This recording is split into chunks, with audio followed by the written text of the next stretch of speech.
శ్రీ పరమాత్మనే నమః. అత షష్టోధ్యాయః. ఆత్మ సంయమ యోగః. భగవాన్ ఉవాచ. భగవానుడు పలికెను, కర్మఫలమును ఆశ్రయింపక కర్తవ్య కర్మలను ఆచరించువాడే నిజమైన సన్యాసి, నిజమైన యోగి. కానీ కేవలం అగ్ని కార్యములను త్యజించినంత మాత్రమున సన్యాసియు కాడు, అట్లే కేవలం క్రియలను త్యజించినంత మాత్రమున యోగియు కాడు. ఓ అర్జున, సన్యాసము అను పిలువబడినదియే యోగము అను తెలుసుకొనుము. ఏలనన సంకల్ప త్యాగము చేయని వాడెవ్వడును యోగి కాలేడు. యోగారూఢ స్థితిని పొందగోరు మననశీలుడైన పురుషునకు నిష్కామ కర్మాచరణము వలననే యోగ ప్రాప్తి కలుగును. యోగారూఢుడైన పురుషునకు సర్వసంకల్ప రాహిత్యమే మోక్ష ప్రాప్తికి మూలము. ఇంద్రియ భోగములందును కర్మల యందును ఆసక్తుడు కాక సర్వసంకల్పమును త్యజించిన పురుషుడు యోగారూఢుడని చెప్పబడును. మనుజులు ఈ సంసార సాగరము నుండి తమను తామే ఉద్ధరించుకొనవలెను. తమకు తామే అధోగతి పాలు కారాదు. ఏలనన లోకములో వాస్తవముగా తమకు తామే మిత్రులు, తమకు తామే శత్రువులు. మనస్సును, ఇంద్రియములను, శరీరమును జయించిన జీవుడు తనకు తానే మిత్రుడు. అట్లు జయింపనివాడు తనకు తానే శత్రువు. అనగా జితేంద్రియములగు మనస్సు, ఇంద్రియములు, శరీరము భగవత్ప్రాప్తి సిద్ధికై మిత్రుని వలె సహకరించెను. అట్లు కాక జితేంద్రియుడు కాని వానికి మనస్సు, ఇంద్రియములు, శరీరము శత్రువుల వలె ప్రవర్తించి లక్ష్య సాధనకు అవరోధకములుగా నిలుచును. శీతోష్ణములు, సుఖదుఖములు, మానావమానములు మున్నగు ద్వంద్వములయందు అంతఃకరణ వృత్తులు నిశ్చలముగా ఉండి స్వాధీనమైన ఆత్మగల పురుషుని జ్ఞానమునందు సచ్చిదానందగణ పరమాత్మ చక్కగా స్థితుడై ఉండును. అనగా పరమాత్మ తప్ప అతని జ్ఞానమునందు అన్యమేదియును ఉండదు. పరమాత్మ ప్రాప్తి నొందిన యోగి యొక్క అంతఃకరణమునందు జ్ఞాన విజ్ఞానములు నిండియుండును. అతడు వికారరహితుడు, ఇంద్రియాదులను పూర్తిగా వశపరుచుకున్న వాడై ఉండును. అతడు మట్టిని, రాతిని, బంగారమును సమానముగా చూచును. సుహృదుల యందును, మిత్రుల యందును, శత్రువుల యందును, ఉదాసీనుల యందును, మధ్యస్థుల యందును, ద్వేషింపతగిన వారి యందును, బంధువుల యందును, ధర్మాత్ముల యందును, పాపుల యందును సమబుద్ధి కలిగియుండువాడు మిక్కిలి శ్రేష్ఠుడు. శరీరేంద్రియ మనస్సులను స్వాధీనపరుచుకొనినవాడు ఆశారహితుడు. భోగ సామాగ్రిని ప్రోగు చేయనివాడు అయిన యోగి ఒంటరిగా నిర్జన అంటే ఏకాంత ప్రదేశమున కూర్చొని ఆత్మను నిరంతరం పరమాత్మ యందు లగ్నము చేయవలెను. పరిశుభ్రమైన ప్రదేశమున క్రమముగా దర్భాసనమును, జింక చర్మమును, వస్త్రమును ఒకదానిపై ఒకటి పరచి అంత ఎక్కువగా కానీ తక్కువగా కానీ కాకుండా సమానమైన ఎత్తులో స్థిరమైన స్థానమును ఏర్పరచుకొనవలెను. ఆ ఆసనమునుపై కూర్చొని జితేంద్రియ వ్యాపారములను వశమునందుంచుకొని ఏకాగ్రత గల మనస్సుతో అంతఃకరణ శుద్ధికై ధ్యాన యోగమును సాధన చేయవలెను.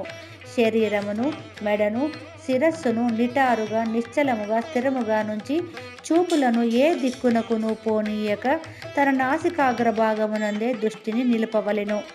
ధ్యానయోగి ప్రశాంతాత్ముడై భయరహితుడై బ్రహ్మచర్య వ్రతమును పాటించుచు మనోనిగ్రహముతో మత్పరాయణుడై నిశ్చలుడై ఉండవలెను. మనోనిగ్రహశాలి అయిన యోగి నిరంతరం పరమేశ్వరుడైన నా స్వరూపమునందే ఆత్మను ఈ విధముగా లగ్నమునర్చి నా యందున్న పరమానందమునకు పరాకాష్ఠ రూపమైన శాంతిని పొందును. అర్జున, అతిగా భుజించు వానికిను, ఏమాత్రం భుజింపని వానికిను, అతిగా నిద్రించు వానికిను, ఎల్లప్పుడూ మేల్కొని ఉండువానికిను ఈ యోగ సిద్ధి కలుగదు. ఆహార విహారాదుల యందును, కర్మాచరణముల యందును, జాగ్రత్త స్వప్నాదుల యందును యథాయోగ్యమైన ప్రవర్తించు వానికి దుఃఖనాశనమగు ధ్యాన యోగము సిద్ధించును. చిత్తమును పూర్తిగా వశమునందించుకొని దానిని పరమాత్మ యందే స్థిరముగా నిలిపినప్పుడు పురుషుడు సర్వభోగముల యందును స్పృహరహితుడగును. అప్పుడు అతడు యోగయుక్తుడనబడును. వాయు ప్రసారము లేని చోట నిశ్చలముగా నుండు దీపము వలె యోగికి వశమయ్యున్న చిత్తము పరమాత్మ ధ్యానమున నిమగ్నమయ్యున్నప్పుడు నిర్వికారముగా నిశ్చలముగా ఉండును. ధ్యాన యోగ సాధనకై నిగ్రహింపబడిన చిత్తము ఉపరతిని పొందిన యోగి పరమాత్మను ధ్యానించుట ద్వారా పవిత్రమైన సూక్ష్మ బుద్ధితో ఆ భగవానుని సాక్షాత్కరింప చేసుకొని ఆ సచ్చిదానంద గణ పరమాత్మ యందే సంతుష్టుడగుచున్నాడు. బ్రహ్మానందానుభవం ఇంద్రియాతీతమైనది, పవిత్రమైన సూక్ష్మ బుద్ధి ద్వారా మాత్రమే గ్రాహ్యమైనది. ఆ బ్రహ్మానందమును అనుభవించుతూ దాని యందే స్థితుడయ్యున్న యోగి పరమాత్మ స్వరూపము నుండి ఏమాత్రం విచలితుడు కానే కాడు. పరమాత్మ ప్రాప్తి రూపలాభమును పొందినవాడు అనగా భగవత్ సాక్షాత్కారమును పొందినవాడు మరే ఇతర లాభమును కూడా దానికంటే అధికమైన దానిగా తలంపడు. బ్రహ్మానందానుభవ స్థితిలోనున్న యోగిని ఎట్టి దుఃఖములను చలింపజేయజాలవు. దుఃఖరూప సంసార బంధముల నుండి విముక్తిని కలిగించు ఈ స్థితిని యోగము అని తెలియవలెను. అట్టి యోగమును దృఢమైన ఉత్సాహపూరితమైన అనిర్విన్న విసుగులేని చిత్తముతో నిశ్చయముగా సాధన చేయవలను. సంకల్పముల వలన కలిగిన కోరికలన్నింటినీ నిశ్శేషముగా త్యజించి ఇంద్రియ సముదాయములను అన్ని విధములుగా మనస్సుతో పూర్తిగా నిగ్రహించవలను. క్రమక్రమముగా సాధన చేయుచు ఉపరతిని పొందవలను. ధైర్యముతో మనోబుద్ధితో మనస్సును పరమాత్మ యందు స్థిరమునర్చి పరమాత్మను తప్ప మరి ఏ ఇతర విషయమును ఏమాత్రం చింతన చేయరాదు. సహజముగా నిలకడలేని చంచలమైన మనసు ప్రాపంచిక విషయముల యందు విశృంఖలముగా పరిభ్రమించుచుండును. అట్టి మనస్సును ఆయా విషయముల నుండి పదే పదే మరల్చి దానిని పరమాత్మ యందే స్థిరముగా నిల్పవలను. ప్రశాంతమైన మనస్సు కలవాడును, పాపరహితుడును, రజోగుణము శాంతమైన వాడును అనగా ప్రాపంచిక కార్యముల యందు ఆసక్తి తొలగిన వాడును, సచిదానంద గణ పరమాత్మ యందు ఏకీభావమును పొందువాడును అవి యోగి బ్రహ్మానందమును పొందును. పాపరహితుడైన ఆ యోగి పూర్వోక్త రీతిగా నిరంతరం ఆత్మను పరమాత్మ యందే లగ్నమునర్చుచు పరబ్రహ్మ పరమాత్మ ప్రాప్తి రూపమైన అపరిమితానందమును హాయిగా అనుభవించుచు సర్వవ్యాప్తమైన అనంత చైతన్యమునందు ఏకీభావ స్థితి రూప యోగయుక్తమైన ఆత్మ గలవాడును, అంతటన అన్నింటినీ సమభావముతో చూచువాడును అవి యోగి తన ఆత్మను సర్వప్రాణుల యందు స్థితమయ్యున్నట్లుగాను ప్రాణులన్నింటినీ తన ఆత్మయందు కల్పితములుగాను భావించుచు అంటే చూచుచు సకల ప్రాణుల యందును ఆత్మరూపమునున్న నన్ను వాసుదేవును చూచు పురుషునకు అట్లే ప్రాణులన్నింటినీ నా యందు అంతర్గతముగానున్నట్టు చూచువానికి నేను అదృశ్యుడును కాను, అతడును నాకు అదృశ్యుడు కాడు. భగవంతుని యందు ఏకీభావస్థితుడైన పురుషుడు సర్వభూతముల యందును ఆత్మరూపముననున్న సచిదానంద గణ వాసుదేవుడయ్యున్న నన్ను భజించుచు అట్టి యోగి సర్వత సర్వ వ్యవహారముల యందు ప్రవర్తించుచున్నను నా యందే ప్రవర్తించుచుండును. ఓ అర్జున, సర్వ ప్రాణులను తన వలె అంటే తనతో సమానంగా చూచువాడును, సుఖమును గాని దుఃఖమును గాని సమముగా చూచువాడును, ఇతరుల సుఖ దుఃఖములను తన సుఖ దుఃఖములుగా భావించువాడును అయిన యోగి పరమశ్రేష్ఠుడు. అర్జునుడు పలికెను, ఓ మధుసూదన, సమభావమును గూర్చి నీవు చెప్పిన యోగము యొక్క స్థిర స్థితిని మనశ్చాంచల్య కారణమున తెలుసుకొనలేకున్నాను. ఓ కృష్ణ, నా మనస్సు మిక్కిలి చంచలమైనది, ప్రమదనశీలమైనది అంటే బాగుగా మదించు స్వభావము గలది, దృఢమైనది, మిక్కిలి బలీయమైనది కనుక దానిని నిగ్రహించుట గాలిని ఆపుటను వలె మిక్కిలి దుష్కరమని భావింతును. భగవానుడు పలికెను, హే మహాబాహో, నిస్సందేహముగా మనస్సు చంచలమైనదే, దానిని వశపరచుకొనుట మిక్కిలి కష్టమైనప్పటికీ కానీ కౌంతేయ, అభ్యాస వైరాగ్యముల ద్వారా దానిని వశపరచుకొనుట సాధ్యమే. మనస్సును వశపరచుకొనిన పురుషునకు యోగసిద్ధి కలుగుట కష్టం, కానీ మనస్సు వశమునందున్న ప్రయత్నశీలుడైన పురుషుడు సాధన ద్వారా సహజముగా యోగసిద్ధిని పొందుట సాధ్యమే అని నా అభిప్రాయము.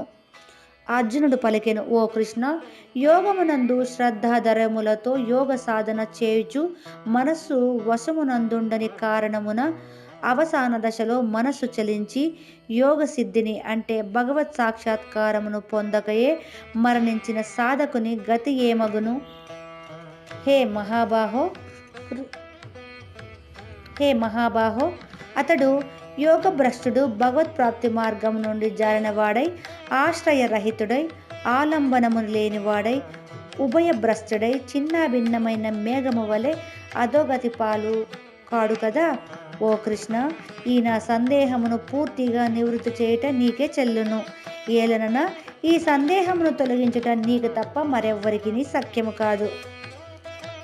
శ్రీ భగవానుడు పలికెను, ఓ పార్థ, అట్టి పురుషుడు ఈ లోకమున గాని పరలోకమున గాని అధోగతి పాలు కాడు. ఏలనన నాయన, ఆత్మోద్ధరణమునకు అనగా భగవత్ ప్రాప్తికై కర్తవ్య కర్మలను ఆచరించువాడెవడును దుర్గతి పాలు కాడు. యోగభ్రష్టుడు పుణ్యాత్ములు పొందు లోకములను అనగా స్వర్గాది ఉత్తమ లోకములను పొంది ఆయా లోకములలో పెక్కు సంవత్సరములు గడిపి పిదప పవిత్రులైన సంపన్నులు గృహమును జన్మించును. అథవా విరాగి అయిన పురుషుడు ఆ పుణ్య అంటే ఊర్ధ్వలోకాలకు పోకుండగానే జ్ఞానులైన యోగుల కుటుంబములోనే జన్మించును. కానీ లోకమునందు ఇట్టి జన్మ ప్రాప్తించుట మిక్కిలి దుర్లభము.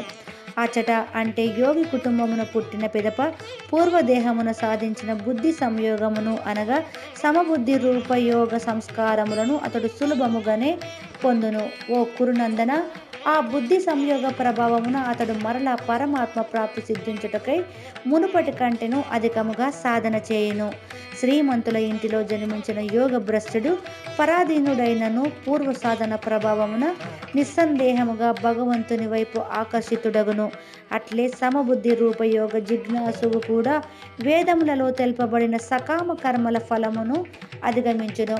కానీ ప్రయత్నపూర్వకముగా యోగ సాధన చేయు యోగి అనేక జన్మల సంస్కారముల ప్రభావమున ఈ జన్మయందే సిద్ధిని పొంది సంపూర్ణముగా పాపరహితుడై తత్క్షణమే పరమపదమును పొందును.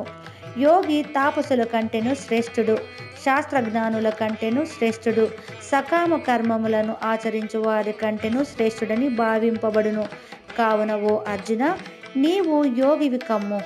యోగులందరిలోనూ శ్రద్ధాలువై పరమాత్మను నాయందే లగ్నమునర్చి అనగా భక్తి విశ్వాసములతో నిశ్చలమైన దృఢమైన అనన్యభావముతో నాయందే స్థిరమయ్యున్న మనోబుద్ధి రూప అంతఃకరణమును కలిగి నిరంతరము నన్నే భజించువాడు పరమశ్రేష్ఠుడు అని నా నిశ్చితాభిప్రాయము.